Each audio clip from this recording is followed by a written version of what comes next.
Yeah, I've been wanting to play Staticaster plus Peddler for a little while, and I think the first round that we actually had yesterday, we saw Lou Laskin playing that combo, and in Stack he had an interesting shell around that. I also know that you played Pedal to the Metal in Atlantic City. You had your own like kind of Jun shell based around that deck as well, and so that's a deck that I really do just want to try, because we saw in the first round with Lou playing against Junk Reanimator, having the Staticaster Peddler combo, that it was just incredible. There's nothing the deck can really do about it, and if they did break it up, Lou was like, all right, I'll just put it back together, and you can't do anything. That's true. There's a lot of creatures that are vulnerable to Izzet Staticaster right now, and that's a card that I think might be a breakout at the Invitational. And then one quick note about that is I do think that that is the correct shell. I think the Bant plus red shell is a little bit stronger because Olivia, as we've seen all weekend, just has gotten run over. Yeah. Like, it's rarely taken over a game. And so that's the thing that I'm looking into. I've given Junk Reanimator a healthy try over the past 10 days, and I'm certainly not in love with it. I understand the power level of the deck. I see the appeal, and you know there are a lot of different approaches you can take when you're playing that deck. But I certainly feel like it's for me. I kind of want to gun and try to beat it instead of just play it. So, you know, that's the deck that I am considering playing, is finding a nice shell for a Staticaster Peddler deck right now. Well, there's a lot of things you can toy with. Snapcaster is one of them, as like a 1 or 2 of I've really liked in those Tracker's Instincts shells. Sure. Since you can dig for spells that way, and your sideboard is a little bit more consistent when you have them. So that's somewhere I would go. That's the one thing I would have said to Louis Laskin when I saw his list. I've always liked that, especially when you want to bring in cards like Pillar of Flame. So, but anyway, these players are getting shuffled up, and every time I get mid-run deck checked, I always feel like I have to mulligan. Not randomized enough. You need to shuffle more then, my friend. I know. I love to pile shuffle a deck, and then riffle shuffle a deck, and then pile it again, and then riffle it again. I love shuffling. Yaco discard a card. He's like, all right, so now I can finally put back that card, my 76th card. Wow. Now that we got our deck checks done. Some people hate fetch lands. I love fetch lands because it lets me shuffle. Some people like Birthing Pod and having a search. I love Birthing Pod just because I get to shuffle, not because it's completely broken and unbeatable. Is Birthing Pod unbeatable? Yeah, close to it. Yeah? Yeah, close to it. I never played it. I felt like that ship has sailed and I didn't learn it, and it was a complex deck.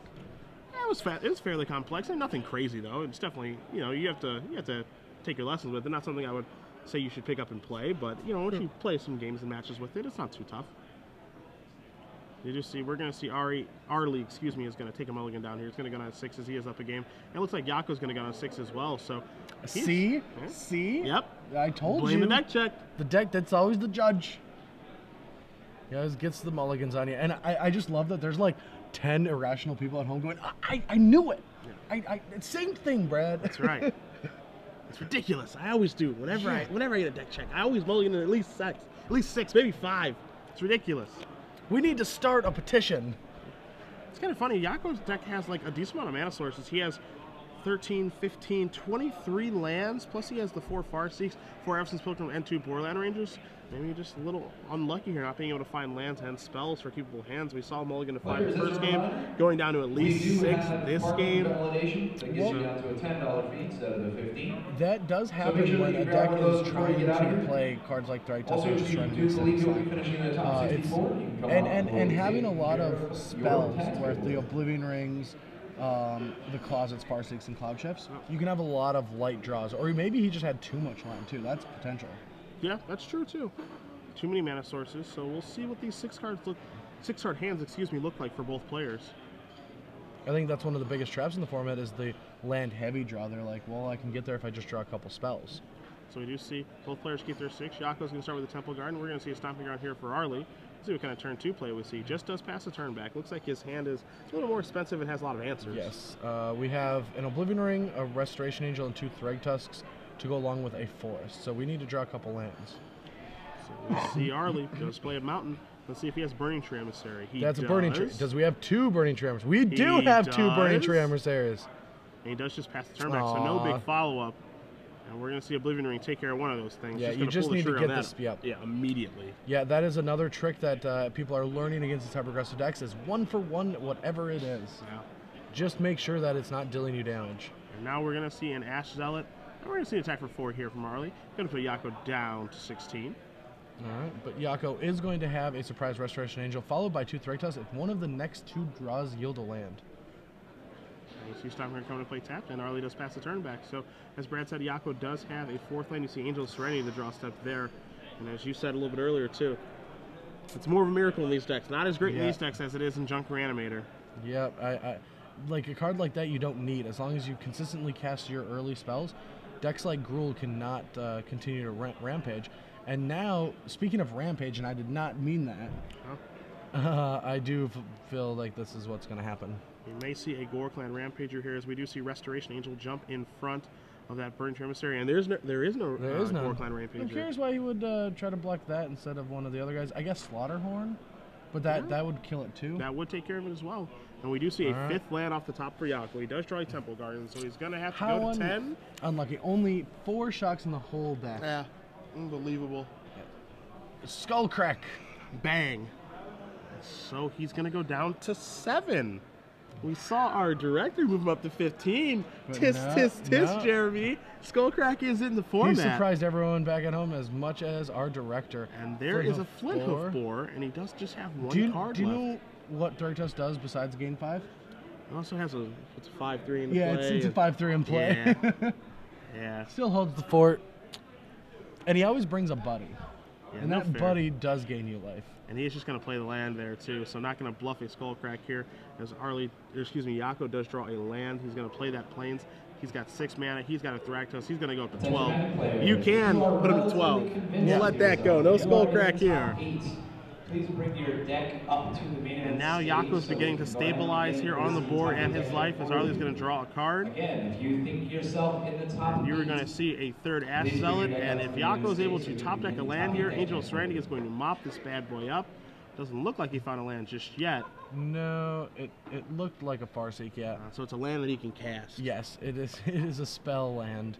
All we have to be concerned about is if Yaco just does not try to flashback that Farseek. Yeah. That's just something you should not do with 3 Ash Zealots on the board. I would not do that. That would be a painful Farseek. Yes. Especially when he doesn't need 8 lands for anything. Yeah, very true. Only 2 townships in Yaco's list. Even just how consistent this deck is with Borderland Rangers, I feel like I'd be greedy and play 4. Right? Well, you said it. Greedy is the word. I don't think I would play 4. I would err on the side of caution there. Maybe I'm a wimp. Bit of a coward. As Yaco does draw his card after Arlie just draws and passes the turn back. And we're going to see 7 mana tapped here for the Big Angel Serenity. And this is going to clear out those Ash Zealots, it looks like. Now we can safely flashback. Yeah, now flashing back. Now we can get our Farseek back. Yeah, that's fine. The green light's on there. And now we see the green lights on for Yaco's creatures too. It's safe to attack. So here come both Thragtusk and the Restoration Angel. And Arlie's going to take one more draw step. I think we may see a concession here in just a moment. I don't know a spell that deals 12 damage.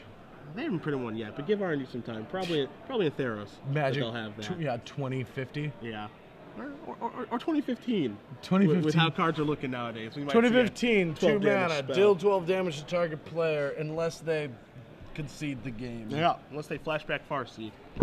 As we are going to be moving on to a game 3 here between Arlie Silver and his We just see the deck. power of this green-white blink deck. Now, because it's a mid-range, now a lot of people at home I could see as being like, yeah, green-white mid-range, and that's just, who are these people playing at these opens? But I think this is actually a very good metagame call. It's consistent, it's got Acidic Slime and a bunch of blink effects. And do you know how good an Acidic Slime plus Conjurer's Clause it is against these mid-range decks? Very, very good. It destroys people. Yeah. It beats all the graveyard hate. It just plays, it plays a fair game in a format that everyone's trying to fight unfair decks, making them all fair. Yeah, I mean, Acidic Slime, we've seen the power of it over the course of the weekend. Junk Reanimator has been using it. We've seen in between 3 to 4 in all of their sideboards. It's in the Jun sideboards as well. And just these green mid-range decks, honestly. I definitely think a lot of his plays this game, or this tournament, and I really like it, is just going to Acidic Slime, kill land. The opponent's like, all right, I lost a land, but it's not that big of a deal. You might have Restoration, but that's okay. I'll play my Huntmaster or something. And then you're like, Restoration Angel it, momentary blink it, you have 2 lands, go. Yeah. You have to flip your Huntmaster because you have no other play. Yeah. All right, kill your Acidic Slime, blink it. Yeah. That's definitely something we've been seeing. We've seen Acidic Slime going after lands, and as you said, taking someone from 8 to 7 lands may not seem like that big of a deal, but for these mid-range decks, it's so difficult for them to cast 2 spells in one turn, and when they can actually hit that flashpoint, that's when their deck goes into overdrive. Oh yeah, and their breaking point for LD was 3 mana. They said that is too good to cast 3 mana LD, and this deck has a 5 mana LD that starts to set up multiple different LD strategies, which are free with a Conjurer's Closet, 1 for a Cloud Shift, and 4 for Restoration Angel, which makes it a very powerful recurring strategy. Yeah. So we will see what these players are able to come up with, as you do see both players shuffling each other's decks here. Gruel versus Green White Blink. Didn't think we'd see this playing for top 8 this weekend. I didn't think I was going to see Primordials. I didn't think I was, like, I was coming into this thinking, like, generic stock 1 decks. That's all I'm going to see. Yeah, people innovate. People love Magic. They love brewing. They love playing their own strategy. They love waving at cameras. Yeah. Gotta get that FaceTime. They do. Gotta get that FaceTime. And that's one of the nice things about being at the Open Series. You always do see some innovative decks, some fun brews, and some decks that you can, build onto, which is always nice. We have 3 waving now. It's contagious. Everybody wants a little camera time. Can't blame them. All right, so we are ready for this last game. Yaco's just like, please, my deck's consistent. 7 cards is not unreasonable to ask for. And we're not going to find 7 this go around. So Arlie taking a look up, going, all right, baby. Yeah. One more time, sweetness. And Yaco's thinking, I should have just played 3 colors. It's a more consistent mana base. I was greedy to play my 2-color deck. Yeah, pretty much, which is crazy to say, but looks to be the case in this format. 3 colors or 1 color, nothing else. And even 1-color decks aren't even very good right now either. Mono red isn't even a very good strategy. You can just splash for free, basically. Oh yeah, most of them. I mean, even look at like Burning Tree Emissary. I've splashed for red spells or green spells in certain brews. Yeah. Yeah, it's like, oops, I accidentally drew too many mountains. At least I can still cast this Flinthoof Boar. Well. I bet that first week judges were just like, what? There's a green card in play and no mountain or no forests. How did you Probably do that? stop some games. All right, so we are on a multi-six, but we are going again. Arlie does not have a 1-drop, which could be so backbreaking against a multi-6 for Yaco, especially since his deck has so many powerful spells. Do we have the high? Yes, he just cannot stop that. Oh yeah, Legion. Oh no, that's the Fire Striker. Yeah, so we're going to play a Burning Tree Emissary into a Firefish Striker. And we'll bring Firefish Striker up on the screen for you guys who weren't here for our match 2 rounds ago, as we're going to see Farseek here from Yaco. It is a human soldier, and when a battalion is achieved, target creature can't block this turn, so it can make a Centaur healer or Thraxus look a little wimpy. Well, the card that we're going to see look a little wimpy initially is a turn 3 Faithmender from Yaco. That's what he's going to end up playing. And Faithmender is a great Magic card against a deck like Gruel, it just being a 1/5 and gaining double the life. Yeah. And we're going to see it be more aggressive than defensive as this Firefish Striker is in play.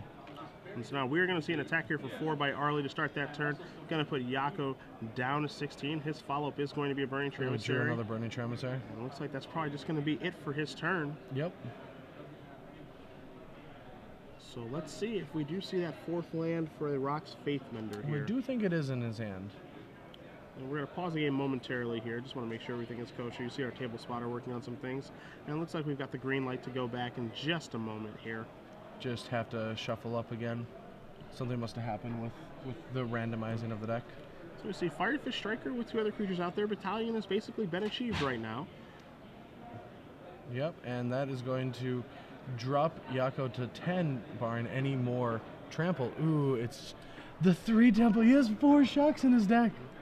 And they're showing up. Here's the 3rd one. Temple Garden from Yaco. Going to knock him down to 14. And you're going to see Rock's Faithmender here. Now, if he does have any life gain source like a Centaur Killer, I think he has another Faithmender, which is backbreaking because with 2 in play, you gain 4. So now we're going to see a Strangleroot Geist. Here come the doofuses. That guy can't block. So we're going to see attack for 2, 4, 6, 8. So that's going to put Yaco down to 14 minus 8, 6 life. Ooh, top deck to Garrick. Now, what he's... Oh, no. Oh, no. Now we're going to see Faithmender come across. Oh, here. no. Restoration Angel. Yeah. You were scared, no, but it's okay. Oh, now we see another Rock's Faithmender here. Well, if he played that beginning of combat, he would have gained 2 extra life. I'm assuming since he's been playing with Faithmender, he does know that they stack. And so we're going to see the Firefish Striker here, Battalion, and a Skullcrack. And so what we see is a lethal Skullcrack, and you see a handshake here. So Arlie Silver does win 2-1 over Yaco Zaragoza, playing his green-white blink deck. His draws never really came together for how much life gain his deck has against the Gruel strategy. Never able to just cobble together the pieces. Didn't see any Centaur healers. So what I'm curious about is I do feel like I would have really liked to see him Restoration Angel there. He